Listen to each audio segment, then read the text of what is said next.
Without further ado, let me get your moderator on up here. Ladies and gentlemen, local film aficionado, Lisa Leahy. Let's hear it!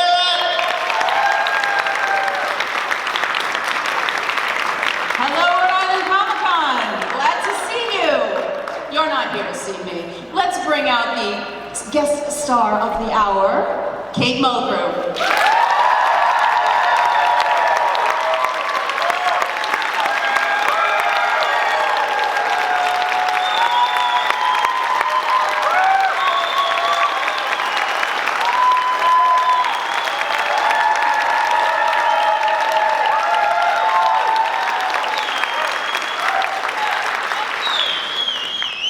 So much for joining us here in our little state. We're so excited to have you.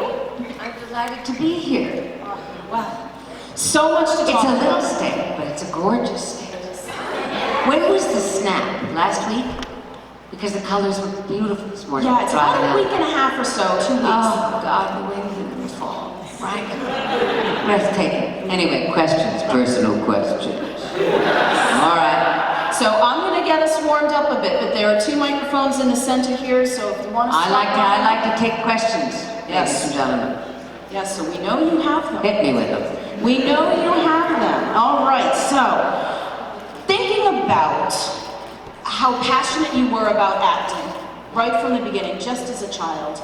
You moved to New York, you leave your home state of Iowa, correct? And you get Ryan's Hope pretty quickly. Can you tell us a little bit about what that whirlwind was like for you?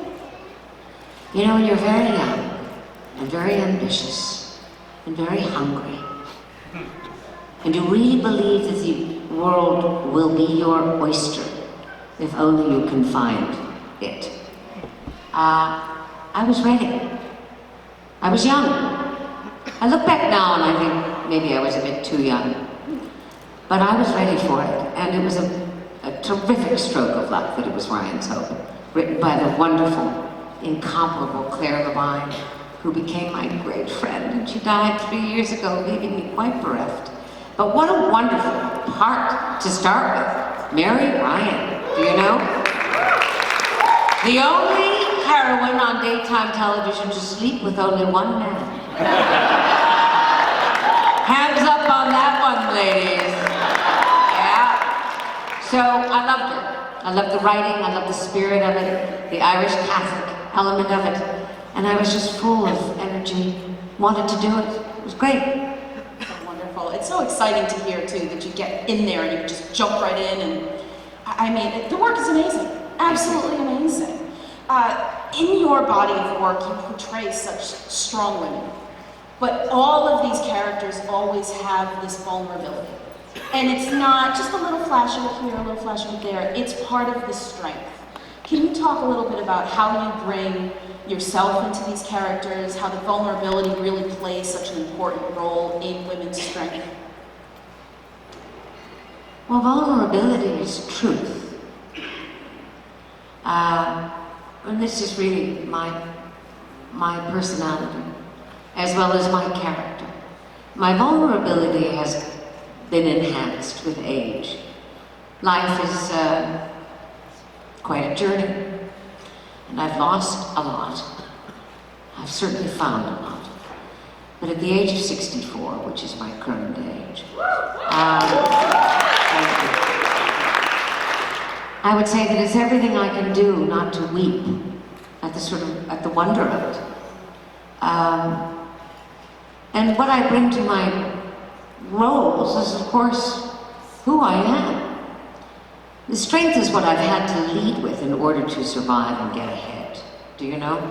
I was a young actress, Hollywood was tough, New York was tough, and I had to really lean into it with a kind of robustness. I came from a big family. I was the oldest girl in a family of 8 children, so I was very bossy by nature. And, but right under that was a current of great softness, which I think has been stood me in good stead as the years have unfolded.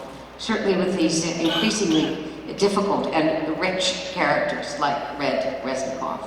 And Catherine Janeway could not have been played without a very critical element of vulnerability.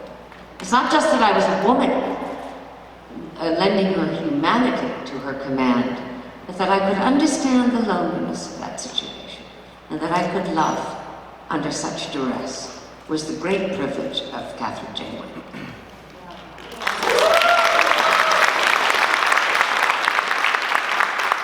We've got our first question. Oh, please. good. Just let me tell you that I named my daughter to Catherine Janeway. Did you? Yeah, my husband Thank was you. like, but we argued the whole time I was pregnant. You argued with your daughter while you were pregnant? She got an early start, huh? Yeah. Stop talking about We argued about how to spell the name.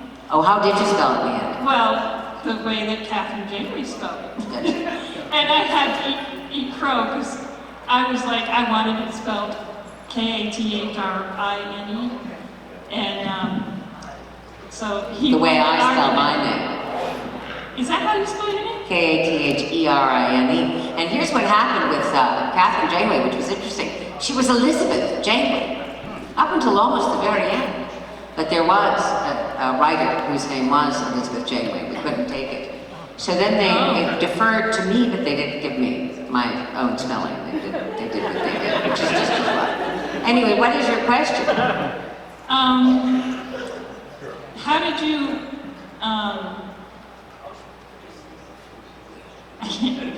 Bennett, I can hear you talking on the phone. William Shatner had the same problem. He has a guy tell him to shut up. I think it's a Star Trek thing, huh? All right. So, I like your new character, the one on Orange is the New Black. Was that a difficult character to get into, or? Red? Yeah. Was she difficult to get into? Don't you? No, I'd say she came. That part was easy. Yeah. The letting go of my vanity was not so easy. And yet, it was at the same time quite liberating. You know, when you're an attractive woman, which I've been, not a beauty, but attractive enough. I mean, you don't get to play leads on television unless you're symmetrical. And truly, somebody once said to me, you want to know why you play leads on TV? I said, oh, because I'm a great actress. No, your features are symmetrical. And people can rest their eyes on you for long periods of time. Do you know that's true? I said, thank you very much. Yeah, thank you for that question. Yes, ma'am. Hi. I saw you years ago on Broadway in Equus with Daniel Radcliffe. Great job. Thank you. Wonderful. I was wondering if you had any stage stories, quick ones, that you might want to share. About Radcliffe? Anything. He got naked every night. Why do you think I went? Those two kids were starkers up there in that lot, you know? We were all in the wings going, yeah, here it comes. Everybody ended up there. Daniel Radcliffe was such a huge star when I met him. And he had already done Equus in London, so it had transferred from the West End to Broadway. He really was so kind, so completely considerate. I don't think I've ever met a better mannered person in my life, but he lived in a bubble. That kind of fame is overwhelming. He traveled with people. He was cared for, very carefully cared for. His mother was present all the time. And I never really got to know him, except to say that he set the tone for a congeniality that I have seldom seen surpassed on Broadway. It's usually riddled with anxiety and all kinds of ego. But for a man of his success, he was very, very measured and quite modest. And that was a wonderful thing to be around. Thank you very much. Thank you. Yes, sir. I was wondering, are you aware of the Janeway project that is going on in Indiana? And if so, how do you feel about it? What is it? What? They're making a monument of Captain Catherine Janeway and her future birthplace. Oh, they are? Yes. So Well, they haven't asked me to come and cut the ribbon or anything. What? You didn't tell me anything about that. So if Huh? you Google Janeway Project Indiana, it's Janeway Project in Indiana. I think that's unbelievable. How flattering, It's awesome. right? How big is the statue? it's going to be your actual height. It is? Yes. It's the actual size? Yes. Wow. And it's going to be near a science museum, something geared towards children, because it wants to nurture the future generation, especially young girls, to STEM education. It's especially good. Isn't it Wow, wow. How gratifying is that? You know, when you get a part like this, you just think, I just hope I know my lines. Let me get through the first day. I was so nervous. I mean, technobabble is really, Japanese would be easier. And they gave me 30 pages and I had about 4 days. And what's his name? Rick Berman turned to me on the first morning and he said, let me just tell you something about what you're about to do. This will never end. You are about to redefine yourself utterly. And it was true. But meanwhile, it's the gift that keeps on giving in these deeply splendid ways. Who gets a monument in Indiana? How great, how great. Is she very thin and very, very pretty? Yes? Oh, good. Okay. How wonderful. That's terrific. And what she did for science, you see. That alone. I'd go back and do the whole bloody thing again for that reason alone. I really believe I helped women in science. Yes, sir. Yes, Captain Janeway was a captain, but she was the science's first and foremost. Ardent scientist. Why do you think she didn't mind getting lost? She didn't really mind missing that gas station, did she? She didn't really mind. When I was alone in my quarters, I kind of just licked my chops and said, oh boy, the Delta Quadrant. Uncharted waters. Heaven. Yeah. Okay, you. Hi. First, Hi. I just want to thank you. Just my generation had the privilege to grow up with such strong female role models on TV. So I want to second that, absolutely. Thank you. Thank you. There were others, but there was only one captain, right? But there were some very good, right?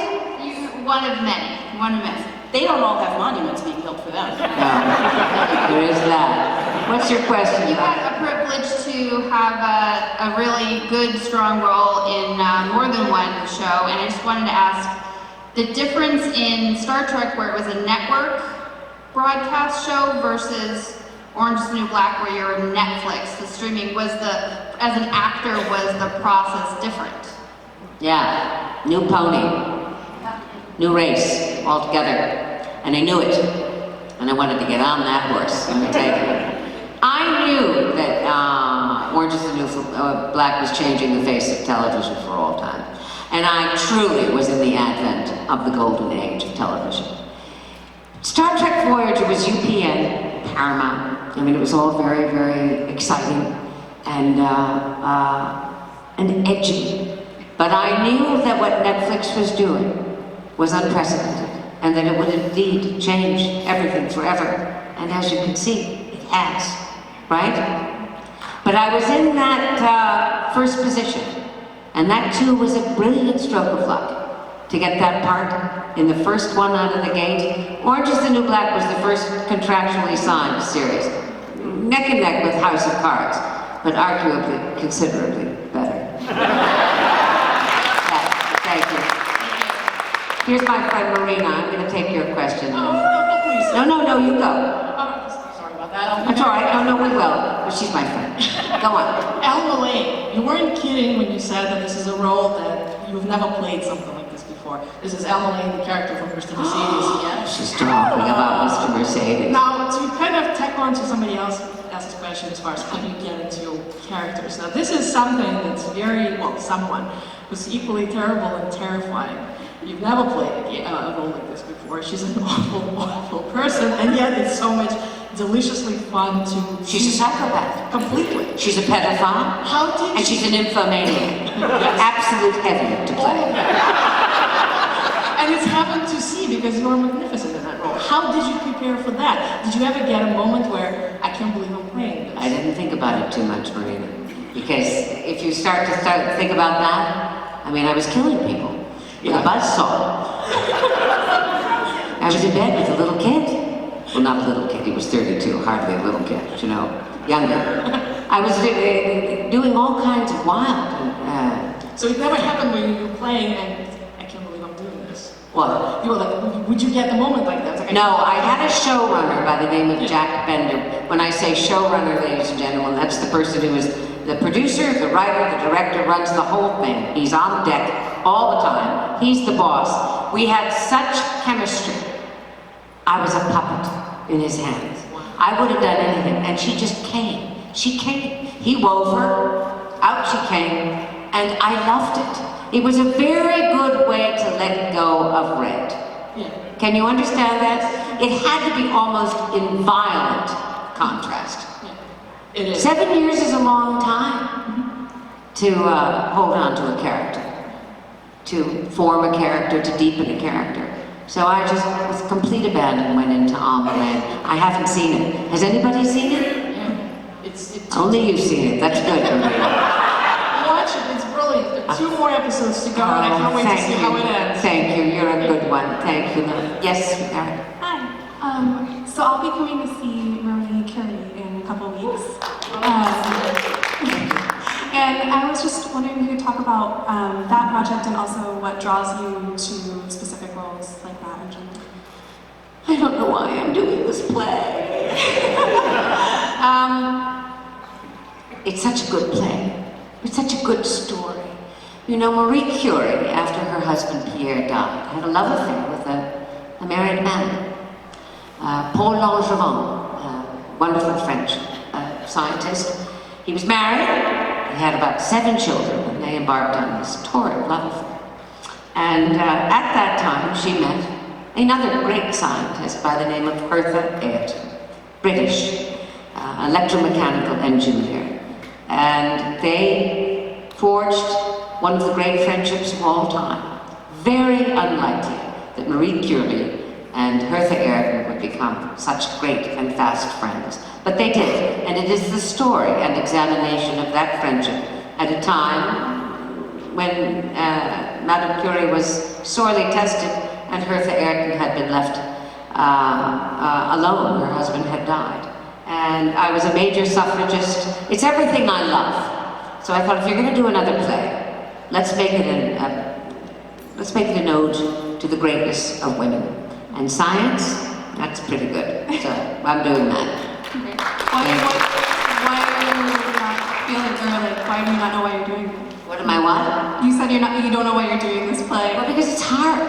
It's really hard. And, you know, I just bought a house in Ireland, and I have this dream that I'll be lighting great fires and slowly sipping my whiskey, and, you know, watching the ocean and writing my 3rd book. And then the call comes, will you do this play? And you say yes, and then you're in the jaws of the beast. Because it's a muscle, it's a difficult muscle. And the theater doesn't play around with you. It's very serious business, so I'm scared. But I think we'll get there. We'll get there. By the time we close, I'll get there. Thank you. Yes. First, I'd like to say thank you for giving us, well, as a young woman who's interested in the science field, I'd like to say thank you for giving me and other people like me someone that we can look at and say, that's me. Someone that's important to a series, not one of those, you know, side characters. But at the time that you were, you know, cast for Catherine Jane White, what was it like to portray the first female captain with her own series? It was overwhelming initially. I talked to you earlier, I liked you. Strong girl, brave girl. Thank you. Yeah, I think you're quite brave.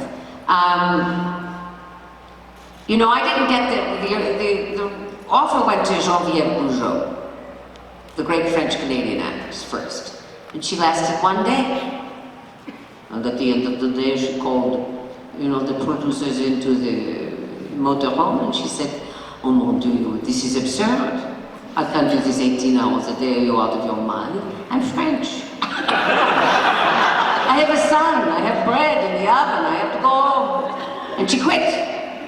And you know what? To her great credit, that's the last we ever heard about it from Miss Bougeot. And I love her. With a lot of class. But they called me back. I was originally one of the, I'd say, 3 contenders for it.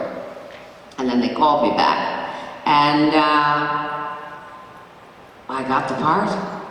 And the script arrived. And I thought, I can't do it. But of course I did do it. And I'll never forget it, because I was in my ready room before that opening monologue on the bridge. And Rick Colby was there with him, the director. And he said to me, German guy, no, never mind, I can't talk about that. I'll talk about that later. I said, I don't know what I'm doing. He said, yes, you do know what you're doing. That is not the bridge. That is your living room. And this belongs to you. Go. Action. And I walked on the bridge and I just went, that was it. At ease. Right? It was just, when I sat down and said, engage, I just thought, this is it! I'm home. Really good. But it took weeks to convince them to leave me alone physically. Because I was a girl, right? With bosoms, and little, and feet, and height problems. And the hair changed, what was it? 52 times. I said, who is this captain? What kind of time does she have to do all these hairdos in her ready room? We're lost in the Delta quadrant. Leave me alone. And leave my bosom alone, and leave my corset alone, and leave my bloody feet alone, and let me be the damn captain, right? I said, you want to play this game? 2 can play. You want to play the girl game? I'm not taking a lover. I'm not having sex as long as I'm Catherine Janeway. Not with anybody real. I'll have a hologram later on. But I'm drawing the line in the sand. If I can't win the male demographic by virtue of my own capacity to command this crew and this starship, then I don't deserve the part. Leave me alone. And they did. But I mean, my God, I'm sure you people watching it went, are they out of their minds? What are they thinking about? 75,000 light years from home and a beauty salon at every company to turn. Absolute madness. Madness. I had 4.5-inch heels. They went sent away to Italy to get these boots because I was so much shorter than all the guys. And I mean, at the end of the day, my feet, and it was in this thing, and the bosom had to be and I said, no bosom, no corsets, right? I'm 110 pounds, and I'm gonna command this ship. Bugger off.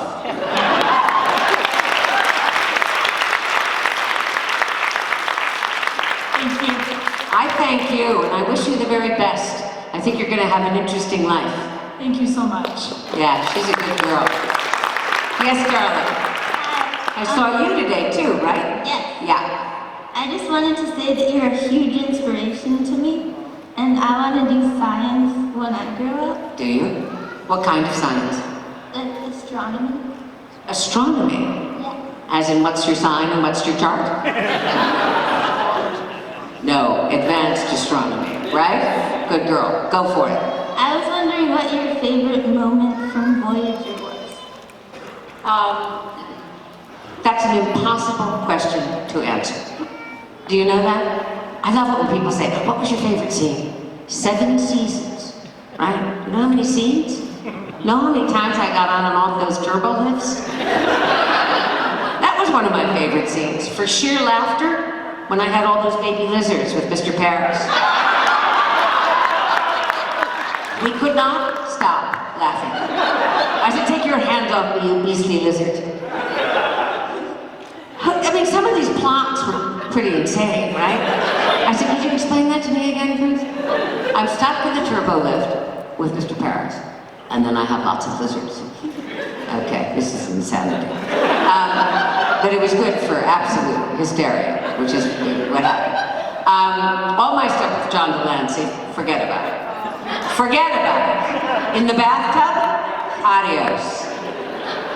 And then when he put the shower cap on his head, I said, you're just, you know, a lot of laughs. But mostly, sweetheart, a great challenge to my brain. It's just an organ. The language I had to learn, and had to give it to you as an audience in a way that you would receive it well. Therefore, I had to understand it, right? They call it technobabble for a reason. Some of it doesn't make any sense, but a lot of it is rooted in science. So I spent my nights figuring out what's the truth. Where can I take this truth? How can I embroider it? How can I send it over the line so that the audience receives it? And that was the challenge for 7 years, often 18 hours a day. And let me tell you, darling, at 5 o'clock in the morning, and at 2 o'clock the following morning, you're so exhausted. And yet here it comes. We're going to warp, and I got the deck, and I got to do it. So I had to be on point. I was proud of that work. Patrick Stewart said to me, the second week of shooting, he came in onto the stage 8 and 9, that's where we shot. And he was having coffee at craft service, you know, Sir Patrick. And I went over and I said, Patrick, how in God's name did you do it? Oh, you'll do it too, darling, do it. And after you've done your 7 years, you shall be very proud indeed. Now I have to go off and make millions of dollars doing movies. Okay, see you later. Anyway, good luck to you, sweetheart. All right. My name's Kelly. I know we can all agree that your roles are very powerful, inspiring to women, and we're all thankful for that, and I'm very thankful for that. I love, you know, we're all as women trying to come into our power and be amazing in what we do, and you know, all your characters have inspired that. And I was curious, what was your favorite part of the role of Red? What was your favorite part of her character? Of Red? Yeah. Well, first of all, I'll tell you the story of the audition. Everybody auditioned. Nobody got offered anything, because it was Netflix testing the waters. Everybody had to try. And when I went down for the screen test, they handed me a very tiny slip of paper. It was a very monologue, tiny. And the casting director said, now, Miss Mulgrew, Galina Reznikov is a Russian by birth, but she's fully assimilated into the American culture. She's been in prison for about 15 years. So we don't even, you know, the Russian thing is really dismissible, it's negligible. Just touch it, just tap it. We don't really want to get into that. She said, action. What the hell are you doing? She leapt fully formed out of my mouth. She was a complete Russian woman, right? She had a strength, she had a depth, she had a richness, she had a vitality. And I guess Netflix agreed, because obviously I got the part. So she was in me. She was living already in me, sizzling. And then over the next few weeks, I'd say she came to life. I loved her. She was a strong, again, vulnerable, again, clinging to her humanity and her integrity. I enjoyed how everyone in the show would come to her for comfort and advice and Now, those were the days I'd shave my legs. I didn't go out so good, did I? No, she didn't. When Jenji Cohen called me and she said, listen, I want to talk to you about how we're going to take Red out. I said, oh man, do you have any idea what this is going to cost me? I've fallen in love. And now you're going to kill her, aren't you? No, we're going to go you one more. We're going to have her lose her mind. But it was good, and it was right. Because you cannot deal those kinds of blows to a woman like Galina Reznikov without paying a too heavy cost. So she lost her mind. Sad, right? Cradling Lorna in my arms, singing a Russian lullaby. See, it breaks my heart. Anyway, thank you for these questions. While we're talking about that, Yeah. and how her relationship with Nikki, and how Nikki then becomes the new prison mom, and I how said, oh, beautiful kill her, that right? is, though. Kill her, she's in the kitchen. And you know, she is my pal. Oh, I made 2 great friends yeah. on Orange is the New Black. I mean- Natasha Leone and Taylor Schilling. And unexpected, right? You don't know who you're gonna fall for. I fell for those guys. I thought that was brilliant, Yeah, that they did that switch. it was amazing. And that she was gonna love me till the end and see me through. Yeah, great. Absolutely beautiful. Such an incredible ensemble cast, and you have that. I promise I'm not going to take too long. But you have that incredible intro with the women's eyes and their lips, and you have that incredible line in the song. You know, remember their voices, remember their faces. You know, yeah, there it is. It's just the power of that show and what it has become, and the voices that it's given to women who need it, and so many different kinds of women. And with an ensemble cast like that, sometimes characters can get lost. Not in this show. Everybody. Well, that's a testimony to Genji Cohen Yeah. and the genius of that original mind. But also, she culled us. Every actress was plucked from the streets of New York. We were the real deal. I was the only veteran actress next to Laura Prepon. We were the only 2. Everybody else was brand new. It was quite exciting. Yes. Yes. Hi, Captain. So I just wanted to tell you that you've shaped me in more ways than I can articulate, and you've helped me understand myself and my goals and my values, and just the way I see women as a species. As a species? Yeah. So, I mean, Yes, we are a species. I'm in the biology field now. I'm going back to school to finish my degree, partly with, Jamie's inspiration. But my question is, since you're taking more risks with characters like Alma Lane and Red, I was wondering if, in the sake of exploration, you'd be open to trying a queer role. A what? A queer role? To play a lesbian? If it's well written.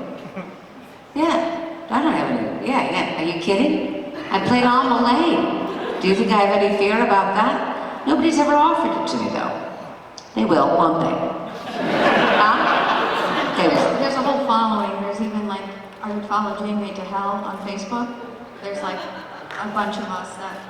Are you a lesbian? Yeah. I have a pretty strong lesbian following, and guess why? Oh, smart, and strong. You're so worth it. Thank you. You're good. Good luck to you. Great hat.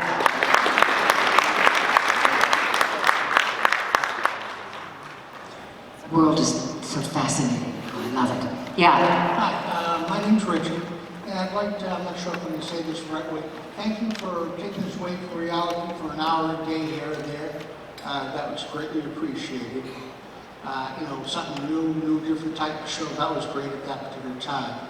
Off topic, come 3 months from now, you're going to be on a cruise. You think they'll let you captain that cruise or drive the ship? Drive the ship. I shudder to think. No, you'll find me in the tiki bar.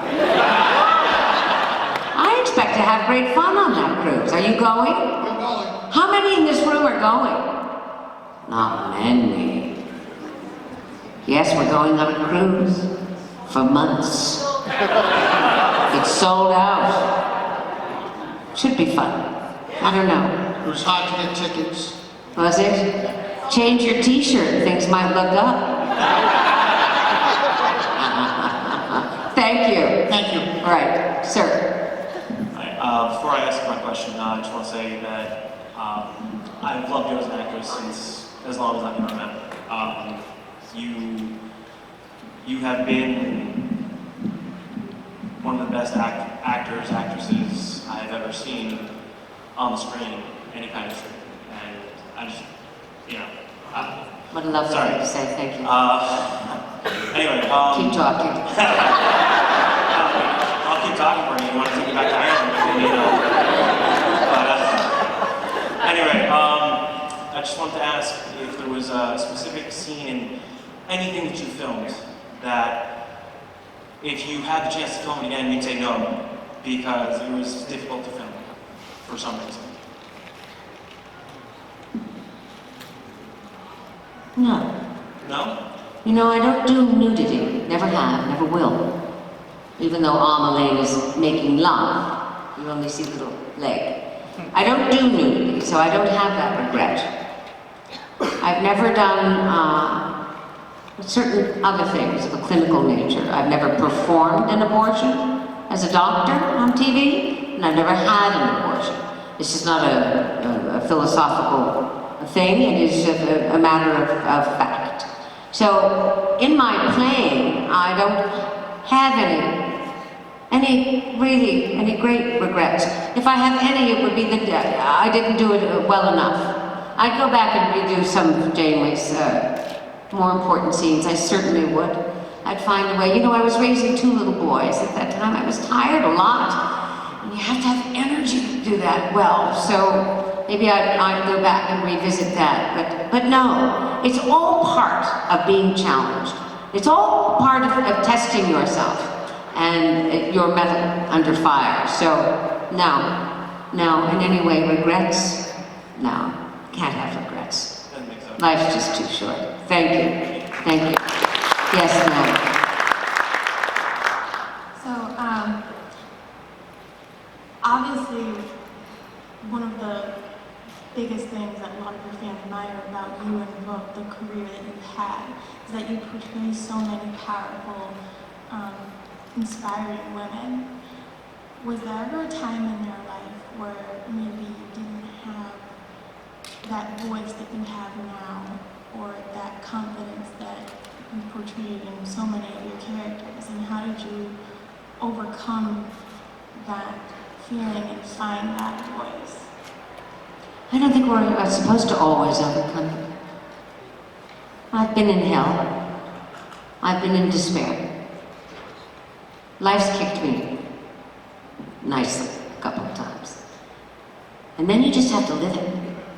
And you better be present to that kind of grief, because that's what really forms who you are.